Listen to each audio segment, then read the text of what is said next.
It's my lucky day. It's my lucky day. It's my lucky day. My lucky day. Don't need a pot of gold. Good morning, everybody. Today is September 8th, and I want to welcome you to episode 37 of Coffee and Cloud Native. My name is Adrian Goins. Every night, I and my army of bots scour the internet for news and content related to Kubernetes and Cloud Native, and some nights there's just not a lot of stuff. Last night was one of those nights. I went through, because yesterday was Labor Day in the United States and Canada, I think, too, maybe other places, I'm not sure. And even though I live in Chile, I take U.S. holidays and I work U.S. Eastern hours because it's just easier because I'm the only person in the company that's from Chile. So yesterday, normally it's like 200 submissions every night that I had to dig through, and I ran the report last night and it came back and there was like 93. What's interesting to note is that when there's just not a lot happening, companies retweet or reshare or repost old content. So I'd find something and I'd be like, oh, this looks really cool, and it's from like September of 2018. But we do have stuff today. And just like every other day, I found some stuff. I think it's interesting. I'm here. I'd like to share it with you. Yeah. And so maybe I'll just talk really slowly. Oh, but I actually do have, I've got a couple of interesting, cool little tidbits of news. But before we get to that, if you're watching now or in the future, click the thumbs up button on the video so that YouTube shares it with other people. And subscribe to the channel, and that way, you get notified when these come out every single day, or when I have other videos, or just to tell me that you love me, which is nice too. Also, if you're watching, come join the chat. We've got people in the chat, chatting it up. And who do we have today, in fact? I already saw Peter and Ariel and Justin came in early, and then Madame Laurie showed up. Hello, Laurie. Madame Laurie is from my wife's YouTube community. And she's super cool. She doesn't understand anything that we're talking about here because she works in the medical field, not in the Kubernetes field, but she just comes and hangs out with us anyway, which is really sweet. Who else has joined? Mose, Marcel, good morning. Great, now they're talking in the chat about how bad I am at holidays. I promised yesterday that I was gonna go play Borderlands all day, and then I ended the stream and I posted all the tweets and all that other post-stream stuff, and then I was like, well, I actually have some stuff to do. And so I went and did that instead. I didn't play any video games yesterday at all, but I got stuff done. I can't tell you about it yet. I really want to share it because it's really cool, but it's not quite there. And I have this rule that I'm not going to share stuff unless it actually exists. So I'll try to get that finished this week so that we can share that out with you. Hey, good morning, Tesh. And our Boltzmann. Hello. Cool. Right, so housekeeping-y stuff. Some of you who've been watching the stream for a while have probably noticed that occasionally while my mouth keeps moving, the audio goes gick, gick, gick, gick, gick, gick, gick, gick, like Max Headroom. I'm not doing that on purpose. I've been... The streaming software that I use is really, really cool, and the guys that make it are really responsive, and I was 100% convinced that it was their software because it happened on this computer and it happened on my previous computer, which was my MacBook Pro that's sitting somewhere around here with a battery that looks like it's roadkill, and it happened on the Mac Mini in the other room. And so I was convinced that it was the software, except it happened the other day in a Zoom call, which had nothing to do with their streaming software. And that has led me to be able to shorten the chain and determine that it might be my camera or it might be this thing that I use that converts HDMI into a webcam. It's called a cam link. Then I realized I haven't used this camera in the other room, so it's got to be the cam link. So we have identified the likely culprit for that thing, and I know it's really annoying. And I'll be doing some experimentation to try and isolate it. Unfortunately, since we can't reproduce it reliably, I'm just gonna have to swap in another piece of hardware and then wait. I don't watch the entire stream back again, so if it happens, if you could just let us know in the chat so that we can flag the timestamp and go back and see. But not today, because I haven't changed anything out today. So I'll make that announcement again in the future. We have a giveaway happening again on Friday. I'll be doing giveaways every Friday of a Udemy course. This month we're giving away Brett Fisher's Kubernetes Mastery course. But I would like to know what other courses you would like to win. I want to make sure that it's fair for everybody, people who are new to Kubernetes as well as people who are experienced. And honestly, I don't care if you want to win a course on like how to draw with Procreate on an iPad. That's also totally fine. If you could just tell me in the chat or tell me in the comments on the video what sort of things interest you and that you would be interested in winning. Particularly Udemy courses, because that's where I'm going to be pulling the content from. And that way, on a monthly basis, I can change out the giveaways or even on a weekly basis to make them more interesting for everybody. And finally, today, we should have Nightbot joining us. Nightbot is responsible for actually doing the giveaways, and he didn't come to the party last week, so we had to do a random roll of the dice thing. So hopefully, in another 5 minutes, you'll see Nightbot say something in the chat, at which point we know that that's great, and if not, then it means I have to go continue to talk with him, because he's a bot, and he doesn't really listen to what I say. Okay, let's get started with the stuff that we actually have for today. Last week was something that I was calling Pony Pony Friday. And for those of you who aren't from the hacker security community, Pony is PWNY, because at some point back in the day, somebody went to type the word own, like I own your systems, and they typed pwn. And then, so why not? Pony Pony Friday. But now we have the sheriff. Volterra makes machine learning backed security products, and they've got a global app delivery network that has really robust security configuration and a global private backbone. If I actually went to their site instead of just this press release, you would see pictures. This was one of the ones that I had to spend a fair amount of time with to understand the full nature of what they're offering, in addition to the thing that I'm about to tell you today. So they've got all these different things, Volt Console and Volt Stack and VoltMesh and the Volterra Global Network and the blah, blah, blah, blah, blah. I think that pretty much all you need to know is they're awesome. They have a free plan that's amazing, and let's actually start there. So free, $0 a month. You get all of these things that are checked over here in blue. You get their app delivery network, app security, so DDoS mitigation, secure Kubernetes gateway, we'll talk about that in a second, cloud edge, app management, Volt share, and limited support because it's free. So what do you want? Let's continue down. We're going to continue to talk about their ridiculous free plan. Globally distributed load balancing, health checks every 120 seconds, 2 origin servers, so that's 2 back-end endpoints. You get a shared VIP, that's fine, it's free. You get a global Anycast IP. If you don't know what Anycast is, that's how, if you've ever tried to ping 8.8.8.8, which is one of Google's DNS servers, or 8844, or Cloudflare's 1111, and no matter where you are on the planet, that's 30 milliseconds away from you, that's called Anycast. They basically broke BGP, and instead of announcing routes from one location, they started announcing routes from lots of locations.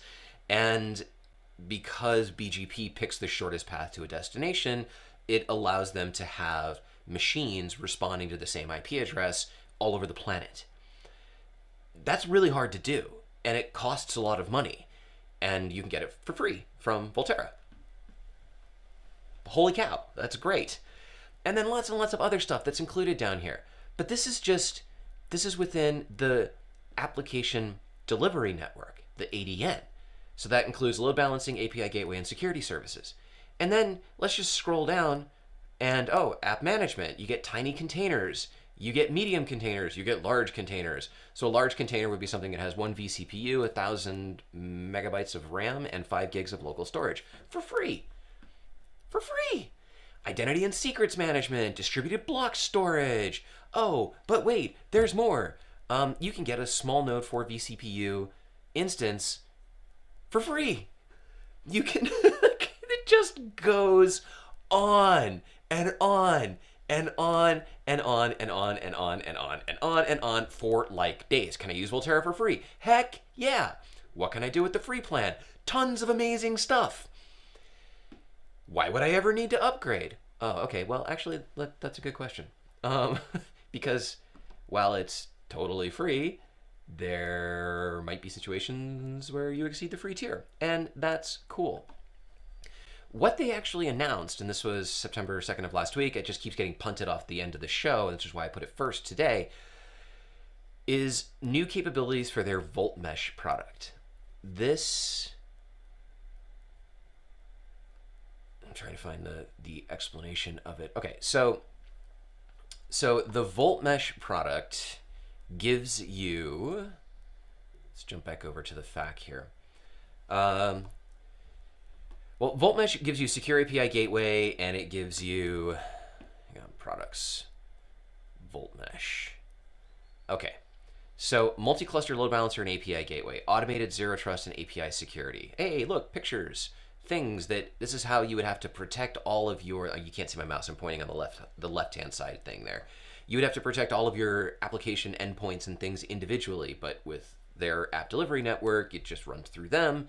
They give you a secure Kubernetes API gateway, which runs on your machines that protects, it's basically an ingress controller that protects everything coming into your network. And they've made all this stuff available for free.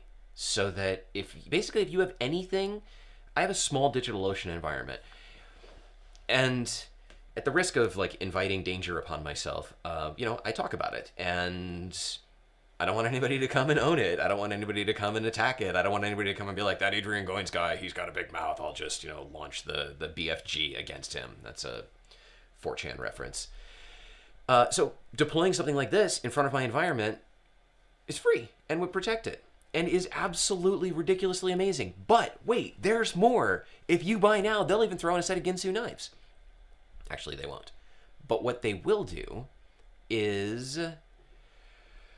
okay, so in the press release, they're announcing global load balancer, API gateway, and a web application firewall. Though much of the stuff that they announced in the press release isn't actually in the free tier. But if we go back to their pricing page, you can see that they have an individual tier, which adds some additional things. So here you get the WAF, you get globally distributed load balancing, which is a little confusing because they say that you get that in the free tier. Cloud Edge networking and security, and you get upgraded to standard support. But what I love about this, I love that something of this level of complexity and this level of intensity for security has an individual plan. An individual plan. Not like a small business plan, not a, you've just started your company plan, but an individual plan. Because, well, individuals apparently need this. That's the world that we live in now. I'm gonna get this for my mom. How's that for a birthday present, right? Mom, yeah, so dependencies in your applications and containers are now protected by Volterra. Application communication is locked down except for the things that are necessary. And I'm looking at my notes here. Apparently I wrote like a ton of notes. At the individual tier, for $25 a month, you get ridiculosity of stuff. Kubernetes gateway, web application firewall. I'm going to stop talking about it. It's ridiculous. Ridiculous. There you go. Moving on.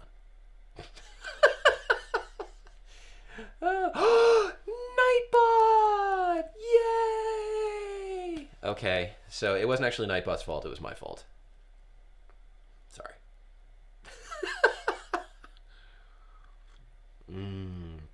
Coffee. So Nightbot's in the chat. That means that for Friday's giveaway, it will be based off of a random word, and it'll be randomly selected. And you're not going to have me rolling a number and then counting back lines in the chat. That was my fallback plan that I literally created. If you watch the show on Friday, I literally created that fallback plan like minutes before the show started. Because I was like, what if Nightbot doesn't show up? We should probably have a plan. And sure enough, Nightbot didn't show up. Anyway, we're good. We're on for Friday. Friday's going to be amazing. Next, Cyclops. Cyclops does cycling of nodes for an autoscaling group. So if you use AWS, I mean, they say that they'll do it for a node group, but it's really right now it just works for ASGs. So if you use AWS, let me take a step back. Let me ratchet myself down a little bit here. We've had things on here that'll cycle nodes based on flags that are set by the package management system. And so that was Weave's system, Cured, and that was on last Wednesday, I think. Whatever, it was on last week. So Atlassian has this, which does it with auto-scaling groups. And the thing about cloud systems is you frequently don't update them. You just get a new AMI that has all of the updates in it, and that's easier. But the problem exists of how you actually do that rotation. So if you are in that situation, then this is what you need to look at. It will cycle new nodes in, and then move workloads over, and then cycle old nodes out. So it detaches nodes from the ASG first, which causes them to be replaced, and then it waits for the new nodes to join the cluster. So your ASG continues to have the number of nodes that you've designated, but you still also have the other nodes because they're just detached. Then it cordons the detached nodes, creates a CRD for each of them that handles draining and deleting them, and then it waits for all of that to complete before it just nukes them. It has 3 levels of automation, from manual to completely automated. The automated one can actually detect outdated components and handle the node cycling automatically. It includes detection routines for success and failure, and probably won't totally destroy your cluster, but you should test it yourself, because automation is always scary. The thing is, these types of solutions are the things that we need to be using. These are repeatable tasks with decision trees that machines can follow. And any of you who've built an automation framework, whether you're using Ansible or Puppet or Chef or whatever, will recognize that the most successful automation that you've built is where you automated the things that you yourself do. You automated your thought process, you automated your steps of execution, you modeled your decision tree, you included conditions, but you did it in such a finite way that a machine was able to reproduce it. Well, that's what this is, and anytime I encounter one of these things that's well done, I want to share it with you, because we just all have too much work to do, and we need to leverage machines to do that work for us. You ever hear these conversations about how automation is going to destroy jobs? That might be true in some industries. A flip side of that conversation is that people say, oh, automation is going to free everybody up. We need a basic minimum wage because people are going to just, like, they won't have jobs anymore and all of the jobs will be done by computers. I don't think that's going to happen. I think that automation is going to free us to choose what we want to work on, but I believe that the majority of people are just going to find something else to do, and we'll be able to accomplish more because that baseline level of repeatable tasks will be taken care of by machines or self-driving cars or trucks or whatever. If you know anybody who's in one of those industries that's threatened, like if you know a truck driver who's concerned that his trucking route is going to be crushed by self-driving trucks from Volvo or whoever's making them, encourage them to start learning something new. I think anybody can learn how to do anything that they want to do as long as they put in the effort and put in the time. The time to do that is before you get your pink slip. Next up, more stuff from Zalando. They end up on the show a lot, and that's cool. They make really cool stuff, including, well, e-commerce-y stuff. I guess they don't make the shoes and the clothes that they sell.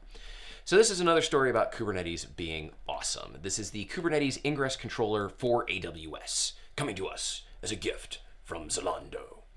This will take ingress definitions and configure an ALB or an NLB to match them. So that's an application load balancer or a network load balancer, basically layer 7 versus layer 4. Amazon used to just have elastic load balancers, which were layer 4 load balancers. Those kind of became NLBs, and then they added ALBs, but ALBs don't work with a lot of stuff. Anyway, this is like 1 billion times better than a service load balancer in Kubernetes. It's got some ridiculous features. It uses CloudFormation to guarantee a consistent state. It'll do automatic discovery of SSL certificates. I mean, you guys can read as well as I can. Works with ALBs and NLBs. Works with internal and external load balancers. Supports auto-scaling groups. Supports instances that are not part of an auto-scaling group. Like everything that you could possibly want, they've done it. The thing about Zalando is Zalando runs massive e-commerce sites. Massive. They got an award from the CNCF for their transition to cloud native and how successful it was for the scale at which they're operating. If Zalando comes out with something and they're like, hey, this is what we're using, yeah, you can pay attention to that, because they're not screwing around. There's another way that one could say that. They're not, we can't say that on the show. Anyway, their stuff is legit. Something to notice here that I thought was interesting is, see where it is on the page. Is it in there? It's got to be in like their how do you deploy it section. Creating load balancers. Oh my gosh, look at all this documentation. Documentation makes me excited. Documentation's hard to write. It's hard to maintain. And dun, dun, dun, dun, dun, dun, dun. Notice that they are using their own registry server. Welcome to the future, kids. This is how it's going to be from now on. Everybody's going to have their own registry. Make sure that you're pulling from reliable sources, from real companies, and not just registry dot whatever the next phishing domain is that's going to give you a Docker container image that has stuff inside of it that you can't control. But yeah, so I think people are going to move away from Docker Hub, and they're going to move to their own stuff, particularly when they have infrastructure of the size that somebody like Zalando has, where, you know, some people pulling some images, they won't even notice it. Education plays a big part on this show. I was just talking about it a moment ago. Learn how to do something else. And when you're learning how to do stuff with Kubernetes, there are just so many options available for you to play with it. You don't need money for cloud infrastructure. You just need discipline. I said that a moment ago, and I really think that's it. You need to be able to sit down and say, you know what, I'm not going to go play video games today. I'm going to work on this thing. You need to recognize that if you have a 60-hour task in front of you, you're never going to have 60 hours to do it. So recognize that maybe you've got 30 minutes to do it. An hour is actually better, because you need about 20 minutes to get into that flow state where you're in the groove. So eliminate distractions, allocate something longer than 20 minutes, 40 minutes, 45 minutes, an hour, something like that, and just chip away at it. But then there are also all of these additional resources for where you can get clusters. You've already got stuff like Kind and K3D and Kubernetes running in Docker Desktop that I've never actually looked at. You've got Civo. But here, you've got a cluster that you can spin up that will just automatically be deleted after 4 hours. I'm sure some of you have seen this, but those of you who are learning how to do stuff with Kubernetes, this is actually provided by Docker. I don't know why, because it costs money. But you can just create new instances. They give you the instructions on how to build out your Kubernetes cluster. It comes with a publicly facing URL, so you can run ingresses against it. And after 4 hours, they're going to nuke your instances. So you can use this as a chance to practice things like Terraform or GitOps. You can practice, gamify it with yourself. How fast can you get a cluster online and back to a preliminary state? Can you do it in 10 minutes? Can you do it in 5 minutes? If you can do it in 5 minutes, that gives you 3 hours and 55 minutes of time that you can use that cluster to learn. Spend some of that taking what you've configured and rolling it back into your configuration management system, so that the next time you want to spin this up, it's like you spin it up, run a command, go get yourself a cup of coffee, come back, boom, got your cluster, you can continue doing stuff. This is totally free. Use it. Just be nice. When you're done, click that close session button up there. And yeah.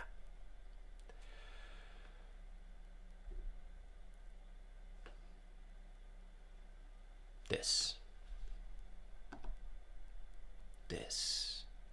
is an experimental Kubernetes operator for building GitOps pipelines with Kustomize.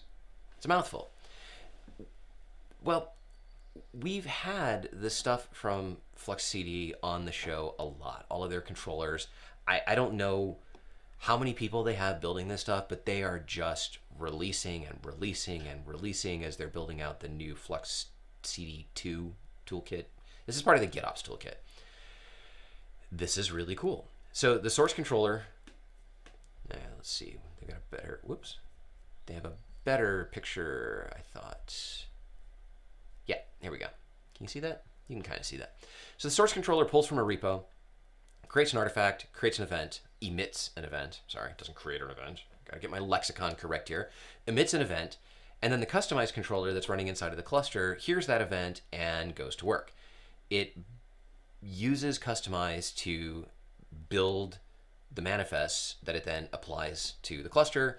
It does health checking of the output. It'll generate a customization.yaml file if it's not there. It intelligently tracks dependencies within that health check loop, and it only continues if all of those health checks pass. So you can have something that depends on something else, and it'll wait until the other thing gets built first. And it does some nice additional stuff, like it tracks semantic versions, and you can designate, I don't know where it is here. Let's see if I can find it really quick. Semver, there we go. So you can designate a version range, and it'll pull the git tags, and then it'll deploy the highest version within a specified range. So you can cap it at the top end and make sure that, you know, as you're releasing new stuff, it's not going to automatically get rolled out for release. It has an alert system, so when it's doing things, it can send alerts to Slack or Mattermost or other endpoints via the notification controller, which is another piece of the GitOps toolkit. Super cool. Super cool. Ta-da! All right. Oh, Steven just showed up and said, is it already tool of the day? You're just in time, because now it is time for... What is the tool of the day? It's time for the tool of the day. Tool of the day. Tool of the day. We can do death metal tool of the day. Like, tool of the day. I don't know. Eventually we'll get there. I was thinking about like going on Fiverr or something and being like, hey, I got $5. Who wants to make me a jingle? Maybe we can do that. We can come we can make one of those YouTube videos where they're like, I paid somebody $5 to design my logo, and it comes back and it's like, eh. We can have All right, tool of the day. We are back with Fairwinds. I don't know how they end up on the show as often as they do, but they keep popping up in the bot output. Maybe the bots like them. Maybe they own the bots. They only have like 4 or 5 things that they maintain, yet somehow, once again, here they are. We have not covered this before. Gemini is a CRD and operator for managing volume snapshots. What's a volume snapshot, you ask? Well, I'm glad you asked. A volume snapshot is a feature for making and interacting with snapshot functionality on provider storage. Not all CSI providers support it, and it's not new. It was introduced in Kubernetes 1.12, and it's been beta since 1.17. But what's cool is this. If you've ever looked at cloud pricing, if you've ever worked with a company who's like, why does this cost so much money? If you ever go in and do an audit of any environment for where they're bleeding money to AWS, go look at their snapshots. People are like, oh yeah, snapshots, that's a great idea. And then they just like make snapshots and they never delete them. And snapshots bill you for storage, and you end up with hundreds of snapshots, and you're literally like gushing money out. AWS is like, yeah, because they rely on us to not do a good job of managing our infrastructure. That's their margin. The worse we are at it, the more money they make. They're not building tools to help you do that better. But these guys are. This gives you a configuration. It's so simple. Like, I love them. I love that they're just sitting there and they're like, well, this is stupid. Let's just figure out how to make this better. So you get this configuration that allows you to designate how often you want snapshots to be made and how often you want them to be retained. So you see here in their example, it's like, okay, make a snapshot every 10 minutes and keep 3 of those. Make a snapshot every hour, or keep 1 of them every hour, but only keep 1 of those. Keep 1 for every day, keep 1 for every month, keep 1 for every year. It does this on a volume by volume basis. So if you have persistent volumes that are attached to like Postgres or whatever, well, okay, so you got all your snapshots. You could designate different retention policies for each of them. And it's great. Restoring, obviously, since you're restoring a snapshot, you're going to have to shut down your whatever it is because you're swapping out a PVC. Now, this is not going to be the best solution for all situations. You may want to use Volterra or Restic or Stash or Borg or whatever. You may want to use other things for backing up your cluster, but if you're already using snapshots for your cluster's PVs, then you should just deploy this. And what does it do? It automates the management of them. And what does that do? It allows you to go do something else. And who doesn't want to do something else? We all want to do something else. Nobody says, you know what? My dream job is to manage snapshots on a cloud provider. I don't want that job. Okay. Nightbot says the show is over, and you know what that means? It means the show is over, because Nightbot's a bot. Bots know things. Let's get out of here. If you liked what you saw today, give the video a thumbs up, subscribe to the channel. I'm here every weekday, talking about whatever I feel like talking about, trying to be funny, hopefully not sounding stupid.